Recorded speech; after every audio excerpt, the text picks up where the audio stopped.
Epístola de Paulo a Tito.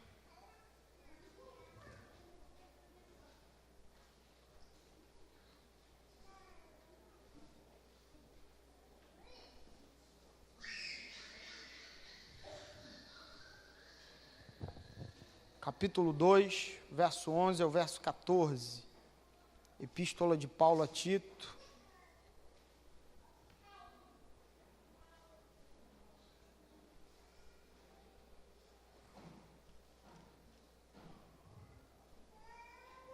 Capítulo 2,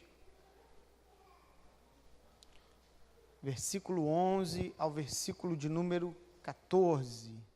Diz assim: porquanto a graça de Deus se manifestou salvadora a todos os homens, educando-nos para que, renegadas a impiedade e as paixões mundanas, vivamos no presente século, sensata, justa e piedosamente, aguardando a bendita esperança e a manifestação da glória do nosso grande Deus e Salvador Cristo Jesus, o qual a si mesmo se deu por nós, a fim de remir-nos de toda iniquidade e purificar para si mesmo um povo exclusivamente seu, zeloso de boas obras. Senhor, nós estamos aqui diante de Ti. Não poderíamos estar aqui se não fosse o sacrifício do nosso Senhor e Salvador Jesus Cristo. E a Ele nós prestamos o culto nessa noite. E bendizemos ao nome de Jesus acima de todo e qualquer nome. O nome que transforma, que salva e é poderoso para libertar e nos proporcionar uma nova vida e uma nova consciência para a glória do Seu nome. Permita-nos, Senhor, encontrar aqui verdades que mudem a nossa caminhada e assim o Teu nome seja glorificado.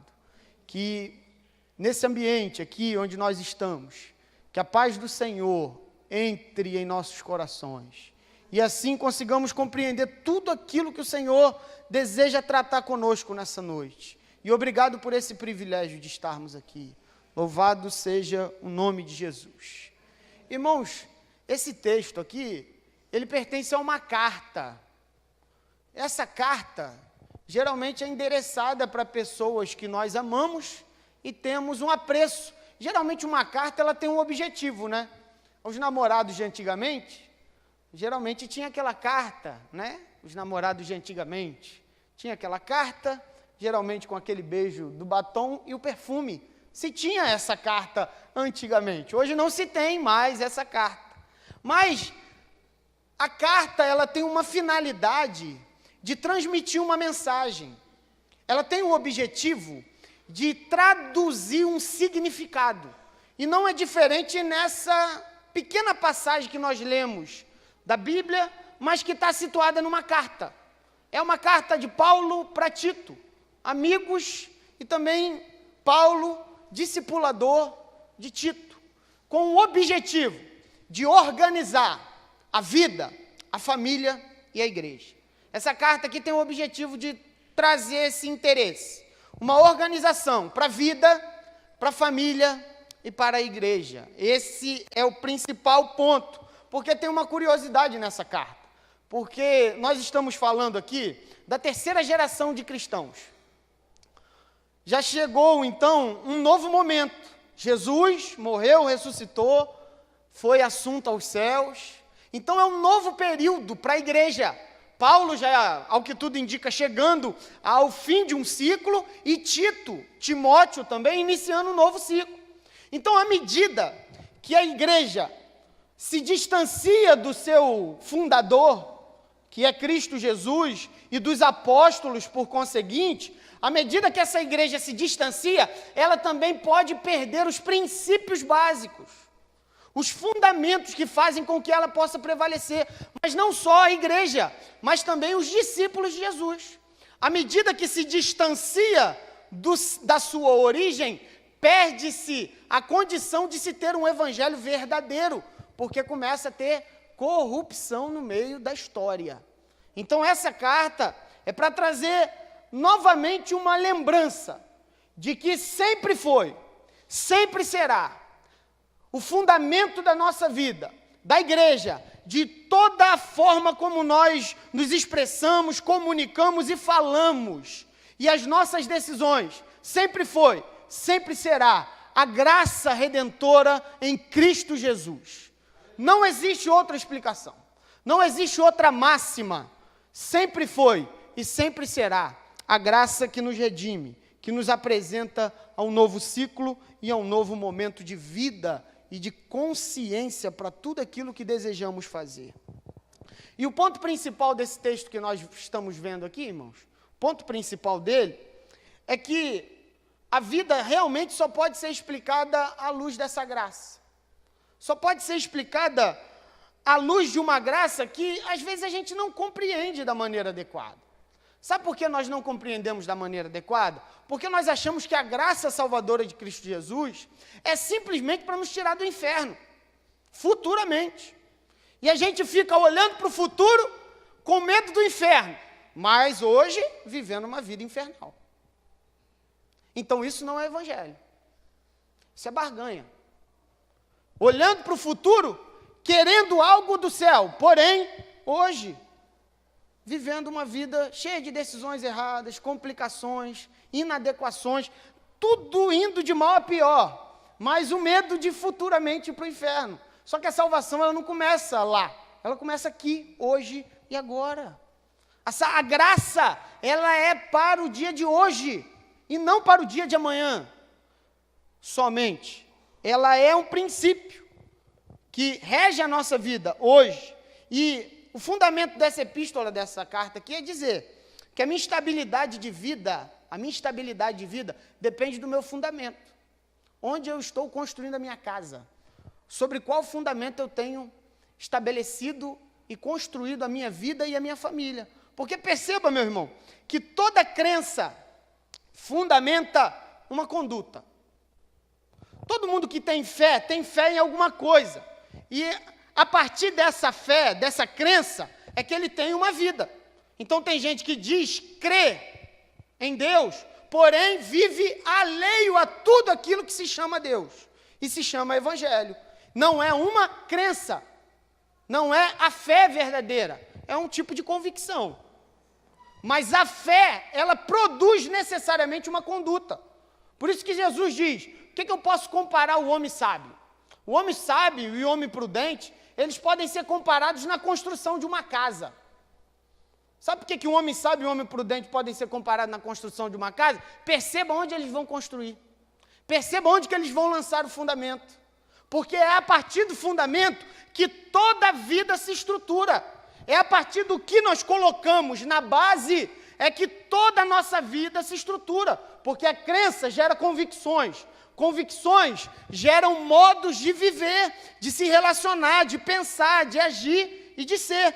Esse é o coração dessa carta a um amigo e a um irmão que tem interesse de organizar a vida, a família e a igreja. Mas para organizar a vida, a família e a igreja, não dá para organizar a vida, a família e a igreja sem a graça, sem a compreensão do que é verdadeiramente a salvação. Porque você vai notar que essa epístola, quando você tiver um tempo para ler, essa carta, ela tem uma série de regras. Vivam assim, sejam irrepreensíveis. Mas só dá para viver à altura disso se for a graça transformadora de Cristo Jesus. Por isso que essa parte dessa epístola é o centro. Porque nós temos como viver bem em dias difíceis. Essa possibilidade está dada a mim e a você. Temos como viver bem em tempos difíceis. Mas viver bem a nível emocional, a nível profissional, a nível financeiro, seja qual for o tipo de vivência, depende de qual fundamento eu estou estabelecido. A minha vida, para que seja boa em um tempo difícil, eu preciso refletir sobre qual fundamento eu tenho estabelecido ela. E é a partir disso que a gente precisa ter algumas convicções. A graça de Deus, revelada no Evangelho de Cristo Jesus, que é o nosso Senhor, precisa ser o fundamento da nossa existência. Essa graça que nós falamos, conversamos, e até em alguns momentos ficamos admirados com ela. Ela precisa ser mais do que um discurso, ela precisa ser o fundamento da nossa vida, pois assim nós estaremos habilitados para viver. Talvez você pense, e seja alguns questionamentos e até alguns dilemas seus, pessoalmente. Você pense assim: eu tento viver bem, mas não consigo. Não consigo viver bem por quê? A pergunta é essa. Tento viver bem, penso em viver bem, mas na tentativa de viver bem, eu sempre faço escolhas que são prejudiciais à minha família, à minha casa, mesmo que para mim elas tragam um senso de uma realidade boa. É bom, essa decisão foi boa, mas quando você percebe as consequências dessa decisão, elas são desastrosas. Elas trazem uma destruição que é difícil de reparar posteriormente.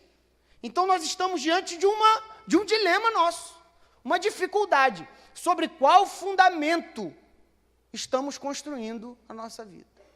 E eu gostaria de convidar você para um passeio muito bom, que é o passeio da graça. Nesse passeio a gente vai ter condição de ver que do início ao fim, o amor de Deus supera todas as nossas dificuldades. Que do início ao fim, essa palavra graça, ela nos abraça, nos chama, nos redime e nos colocou aqui hoje, cheio de amor, de graça e de bondade em nossos corações, porque a fidelidade do Senhor é grande e nós não temos como mensurar. Mas para que a gente entenda a graça, a gente precisa renovar também algumas perspectivas da mensagem do Evangelho. A primeira perspectiva que a gente precisa renovar hoje, e no domingo que vem nós iremos falar de outra, e no quarto domingo nós iremos também falar de 3 perspectivas, que nós iremos comentar durante esse tempo, nesse texto aqui. A primeira perspectiva que a gente precisa renovar, de tempos em tempos, é a perspectiva da salvação. O apóstolo Paulo, ele estabelece como principal fundamento da nossa conduta a graça de Deus.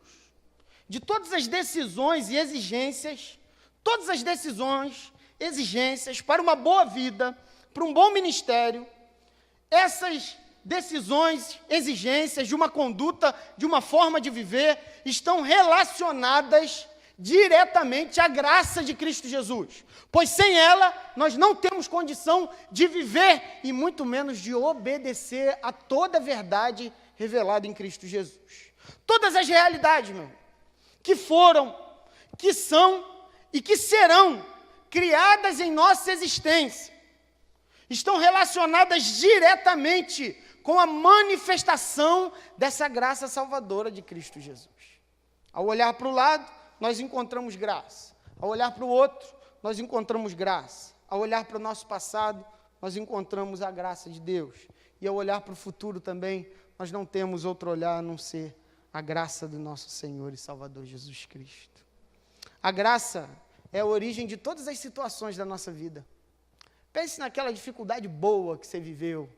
Lembra daquele sofrimento e faça uma conexão com esse sofrimento à graça de Deus. E perceba como que esse sofrimento nos conduziu até Cristo. E como que todas as coisas, em parte, estão colaborando para que a cada dia mais nos acheguemos a Ele. Irmãos, a gente precisa compreender, porque o Paulo diz isso aqui, porquanto a graça de Deus se manifestou salvadora a todos os homens. E esse texto traz algumas verdades sobre a salvação, para que ela seja renovada na nossa mente. Às vezes a gente fala sobre salvação, pensa em salvação, mas parece que nós não compreendemos o real sentido da grande glória e graça criar nessa salvação da qual nós professamos. E o primeiro princípio, a primeira verdade que eu gostaria de lembrar os irmãos aqui, é algo que a gente já sabe. Salvação é pela graça e não pelas obras. Porém, às vezes a gente esquece. Primeira verdade que a gente precisa entender, de que a graça se manifestou sem a necessidade da minha obediência. A salvação não precisou da minha obediência para ser manifesta. Essa verdade demonstra o favor de Deus, dos tempos eternos. Efésios capítulo 1, versículo 4 diz assim: nos escolheu nele antes da fundação do mundo. Antes da fundação do mundo não havia obediência. Quem obedeceu antes da fundação do mundo? Ninguém. Antes de vir ao mundo, quem obedeceu? Quem tem obras para dizer assim, eu fiz, eu deixei de fazer, e por isso Deus foi atraído pelas minhas obras? Ninguém praticava obras, e desde a eternidade dos tempos eternos, a graça de Deus já estava revelada em Cristo Jesus, porque o Cordeiro foi imolado antes da fundação do mundo. Antes de você pensar em Jesus Cristo, na salvação, Ele já pensava em mim e em você, irmão. Ninguém compra. Ninguém, por meio de uma obediência, conquista isso. É de graça. Talvez você seja pai, né? Pai, mãe, avô, avó. É muito interessante uma coisa que acontece com o pai, com a mãe, com o avô e com a avó, e que pode ser um pouco comparado com esse texto aqui. Já viu quando, de repente, a filha chega na casa dos pais, de repente, e diz, tem uma notícia para dar para vocês. E essa notícia chega e diz exatamente assim, eu e meu esposo temos uma grande notícia, eu estou grávida. Para os avós, o coração falta sair pela boca. Porque é uma notícia que realmente traz um prazer, traz um gosto da vida. Não é isso que acontece com a gente? É exatamente quando nasce uma criança, quando tem a proposta de nascer uma criança, 1, 2, 3, 4, 5, 6, 7. Amém, graças a Deus. Isso. Então, quando tem a proposta de nascer 1, 2, e essa notícia chega, isso traz para a gente alegria, mas traz também para a gente um misto de emoção. Sabe qual é a emoção que traz ao nosso coração também? Amor. Por aquele que ainda nem está formado. Não sabemos, no início, se é homem ou se é mulher. Mas há uma paixão antes de existir. Sendo ainda um feto, sendo ainda nem uma criança formada, um bebê. Não se sabe o sexo, não se sabe o nome. Aí, se você não sabe o nome, eu gostaria de te dar uma dica. Romanos 16 tem uns nomes bonitos demais. Trifene e Trifosa. Nome bonito, meu irmão. Não vai esquecer nunca mais esses nomes. Mas, brincadeiras à parte, essa notícia faz com que nós demonstremos um pouco daquilo que Deus estabeleceu no nosso coração desde muito tempos eternos. De que nós amamos essas crianças sem elas nem terem chegado ainda. Nós nem sabemos se elas serão obedientes ou não. Nós nem queremos saber se elas irão correr na igreja ou não. Nós não estamos preocupados, meu irmão, se elas vão, quando crescer, se elas vão ser adolescentes desobedientes, obedientes, se elas vão... Nós não estamos preocupados. Sabe por quê? Porque nós amamos. Porque nós entendemos o primeiro princípio da graça. Não tem obediência que me faz amar aquele a quem eu decidi amar. Não tem obediência que vai fazer você amar ou deixar de amar sua filha ou seu filho. Você o ama, porque você é pai. E é pai que demonstra o princípio da graça. Meu irmão, esse é o princípio que o Evangelho também nos ensina. Antes de nós virmos ao mundo, Ele já tinha pensado em nós. Antes de nós nascermos, Ele já nos amava. Antes de estabelecermos a nossa vida e sermos obedientes ou desobedientes, o sangue dele já nos cobria de todo pecado. Não tinha obediência. Não tinha a questão de dizer, se me obedecer, eu amarei. Faça por onde que eu te ajudarei. Dizem que isso está na Bíblia. Eu não sei em qual Bíblia que está. A obediência sempre será fruto da salvação e evidência da salvação. Quem não obedece, naturalmente não é salvo. Mas o princípio é esse, de que, às vezes, nós sabemos que a salvação é pela graça, e nós concordamos que a salvação é de graça e pela graça, mas nós achamos que as nossas orações são respondidas, pois andamos correto e oramos sem cessar. Nós achamos isso. Nós achamos também que alcançamos algum bem a nível de família, sucesso profissional, seja em casa, seja onde for, esse sucesso que me acompanha, é porque eu sou obediente, eu sou alguém de qualidade, alguém bom, então é isso que me faz ser alvo das bênçãos divinas. Eu penso assim, irmão.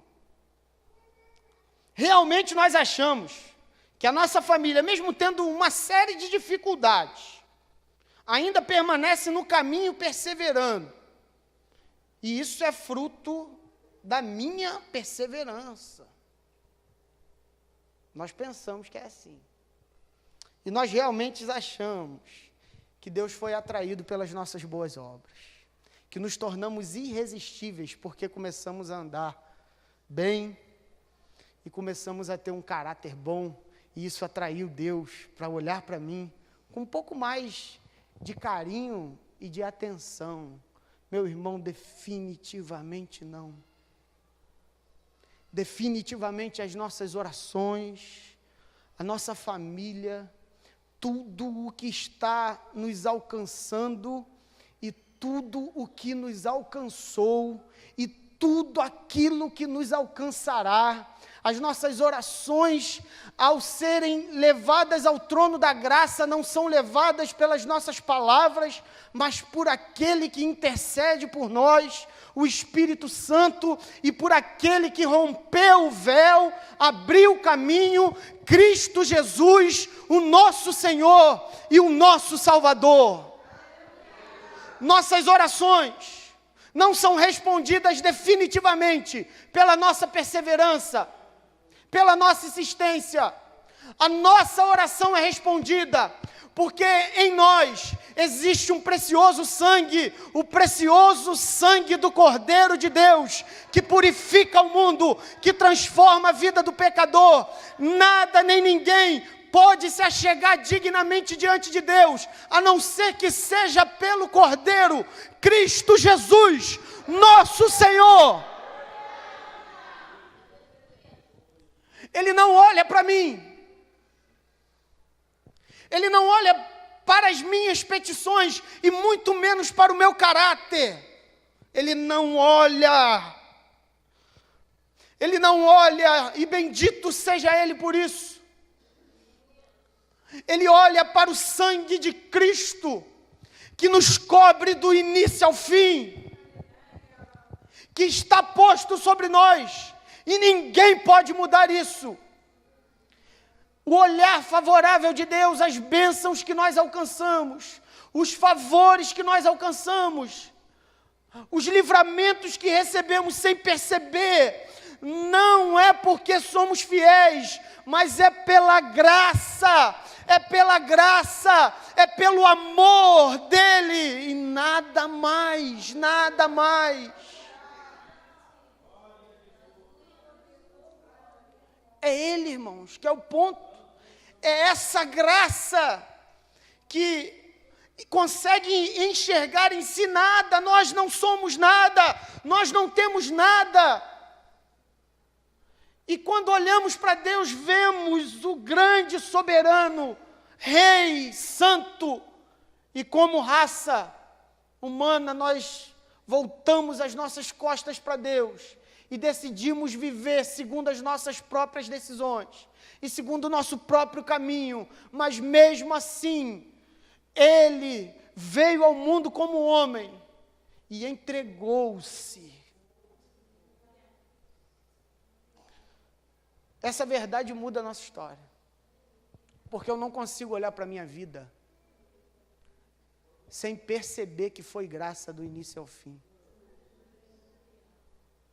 Sem olhar e ver cada situação, por mais difícil que possamos viver, sem olhar cada sofrimento e lágrima derramada ao longo do caminho e depois do sofrimento, da lágrima derramada ao longo do caminho, conseguir olhar para trás e perceber que tudo isso colaborou para o bem daqueles que amam a Deus e foram chamados segundo o seu propósito.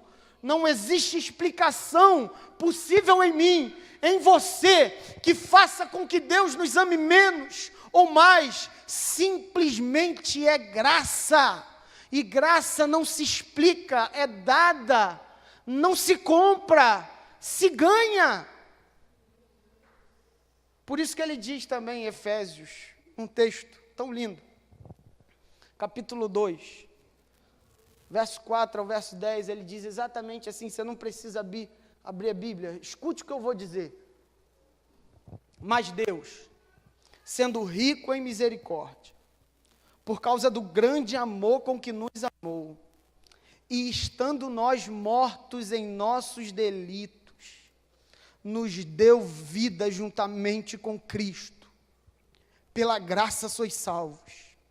E juntamente com Ele nos ressuscitou e nos fez assentar nos lugares celestiais em Cristo Jesus, para mostrar nos séculos vindouros a suprema riqueza da sua graça e bondade para conosco em Cristo Jesus. Porque pela graça sois salvos mediante a fé, e isto não vem de vós, é dom de Deus, não de obras para que ninguém se glorie, pois somos feitura dele, criados em Cristo Jesus, para as boas obras, as quais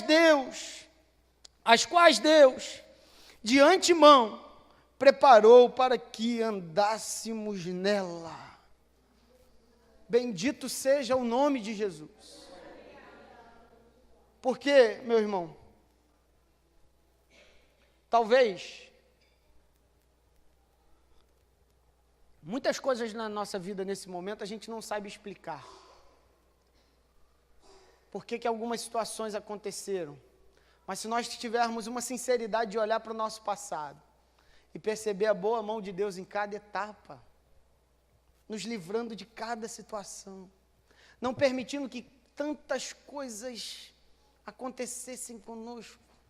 A mão graciosa dele estava lá quando nós estávamos mortos, e essa mão graciosa nos conduzia dia após dia, noite após noite, dificuldade a dificuldade, e a mão graciosa do Senhor nos segurando, pois aí está a maior demonstração da graça, porque nós não somos salvos ou não permanecemos pela quantidade da nossa perseverança e pela firmeza em que seguramos nele, mas sim pela força da qual ele utiliza para nos segurar em Cristo Jesus. Isso é amor, isso é graça, isso é bondade, isso não se explica. Se recebe com ações de graças. Mas essa graça também muda a forma da gente enxergar a si mesmo e o próximo. Porque essa graça se manifestou salvadora a todos os homens.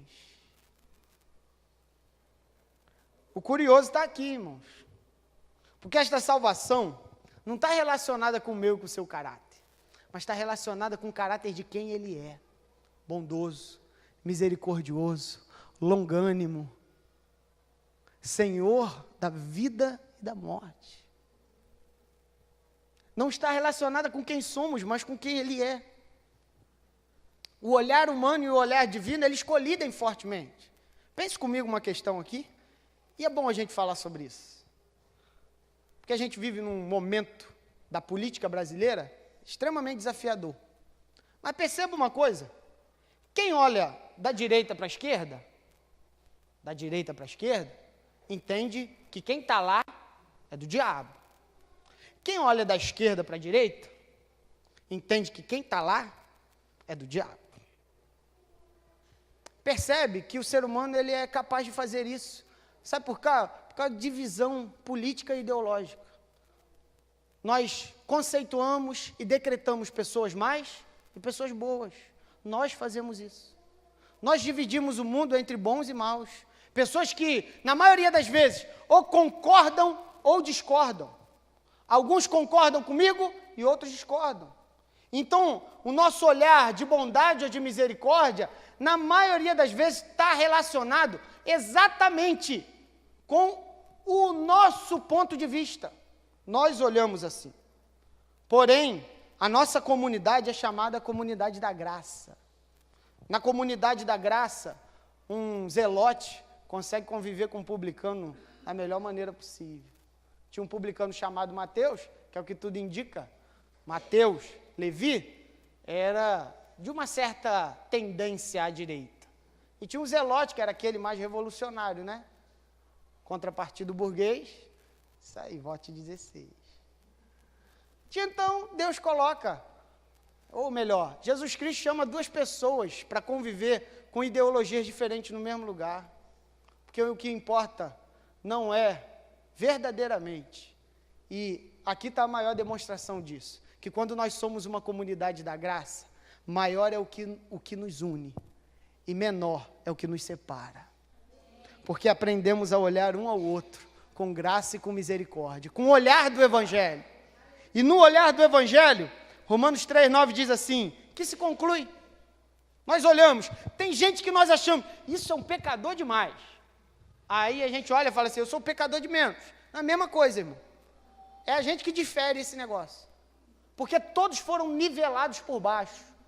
É Paulo dizendo isso para todos. Temos nós qualquer vantagem? Isso é para a gente. Temos nós qualquer vantagem? Aí ele diz, não, de forma nenhuma. Pois já temos demonstrado que todos, tanto judeus, religiosos, como gregos, pagãos, estão debaixo do pecado. Não tem ninguém acima. Todos estão nivelados por baixo. E existe uma ilustração muito curiosa, exatamente falando a respeito da graça, porque não basta só ter o olhar correto de si mesmo e ver que todos nós somos iguais diante de Deus e diante da mensagem do Evangelho de Cristo Jesus. Porém, quem divide a coisa e diz que existem uns melhores e uns piores, sabe quem faz isso? É a nossa justiça. A nossa justiça para Deus é trapo de imundícia. Não serve, não presta para nada. A nossa avaliação de dizer aquele sim e aquele não, isso não serve para nada. Isso é apenas uma forma de nós olharmos para o outro, apontarmos os erros dos outros, para que a nossa própria vida e a nossa forma de viver seja enaltecida, porque nós apontamos o erro do outro e esquecemos dos nossos próprios erros. Em Cristo Jesus, ninguém olha para o erro de ninguém, porque todo mundo está preocupado com o seu próprio erro. Essa é a mensagem do Evangelho, essa é a mensagem de Cristo Jesus. Nós somos a comunidade da graça. Na comunidade da graça, não tem um que é santo demais e outro que é impuro demais, porque todos pecaram e carecem da glória de Deus, sendo gratuitamente recebidos em Cristo Jesus mediante sua justificação e nada mais. Esse é o valor da graça. E aí existe uma ilustração boa. A ilustração é do pai, do assaltante e de um filho. Provavelmente esse pai e esse filho estavam andando em Bangu. Bangu é complicado, irmão. Não convém falar. Eu já falei isso demais, né? Tá certo. Esse pai e esse filho estavam andando altas horas na rua, provavelmente chegando de algum lugar onde não se sabe. E ao andar, de repente surge um assaltante. O pai e o filho, provavelmente voltando do jogo do Flamengo.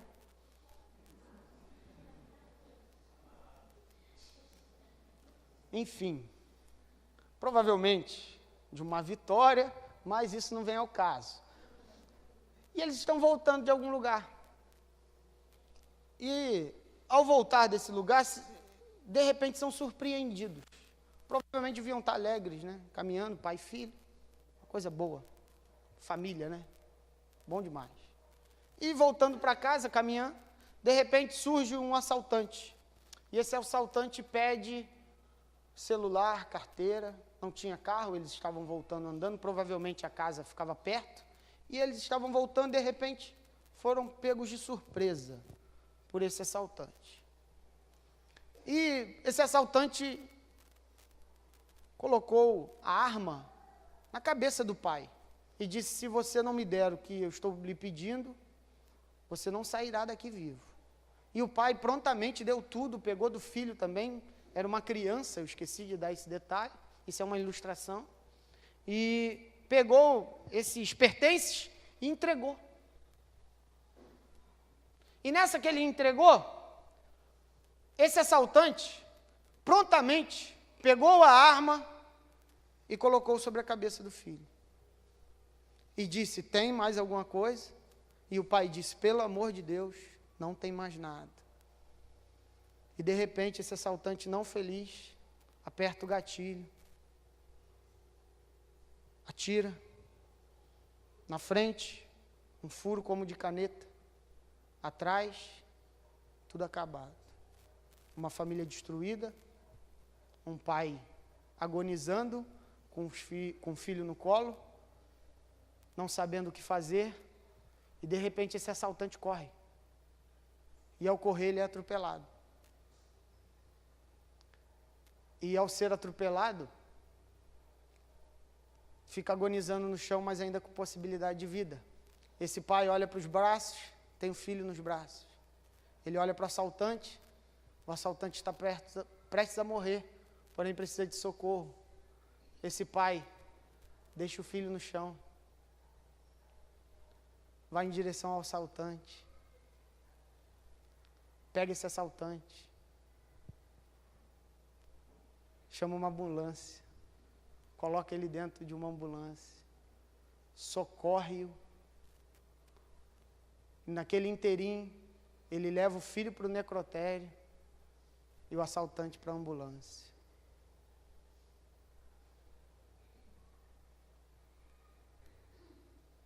Faríamos isso? Não. Não. Não faríamos isso. Até porque nós não estamos na condição de pai. A nossa condição é do assaltante. Fomos nós que matamos o filho. Foram pelos nossos pecados que o filho morreu. Nós não estamos em boa posição. O castigo que nos traz a paz estava sobre ele. E pelas suas pisaduras, fomos sarados. Aí nós pensamos: será que eu seria esse pai? Não, não seríamos esse pai, porque nós não sabemos o que é graça. Assassinamos a Jesus e recebemos o dom gratuito que é a salvação. Bendito seja o nome de Jesus. Porque essa morte nos trouxe vida, e vida em abundância. A graça de Deus revelada no Evangelho de Cristo Jesus precisa ser esse fundamento da nossa existência, porque nós estaremos habilitados para viver. Eu gostaria sinceramente de dizer a você, e fazer duas perguntas, responda no seu coração. Se ele não poupou o seu próprio filho, olhe para a sua casa, olhe para a sua situação difícil, e a minha pergunta está: ele não te sustentará? Se ele não poupou o seu próprio filho, ele não fará com que os sofrimentos da vida nos conduzam a Cristo Jesus? A minha pergunta é essa, e a pergunta fica no ar. Nós não queremos saber o tamanho do nosso problema, ou do seu ou do meu. Nós sabemos o tamanho da graça demonstrada em Cristo Jesus.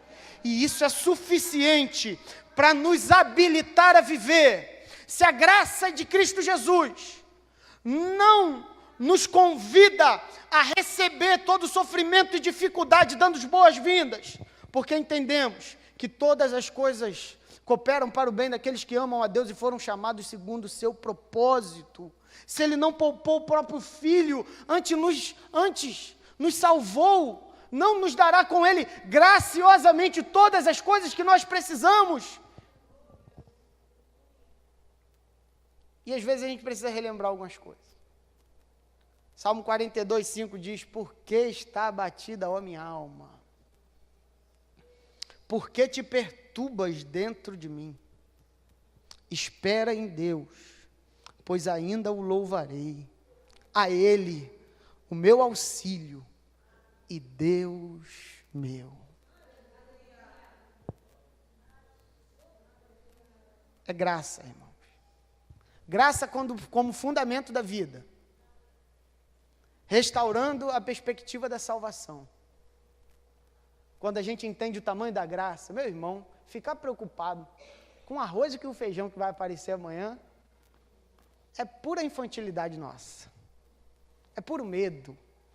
Ficar preocupado com o que sucederá amanhã é medo da nossa parte, porque à medida que nos aproximamos de Cristo Jesus, ficamos constrangidos com tamanha graça e tamanho amor. Nós não temos nada, nós não somos nada, e Ele nos deu tudo. Muito obrigado, Senhor Jesus. E nós bendizemos a esse nome, porque se o Evangelho for o fundamento, for o nosso fundamento, por mais que a vida seja difícil, nós estaremos habilitados para enfrentá-la. Estaremos capacitados para vencer e sermos equilibrados emocionalmente, e sermos equilibrados a nível familiar, e ter uma vida que não somente olha para si e vê graça, mas também olha para o outro e vê graça.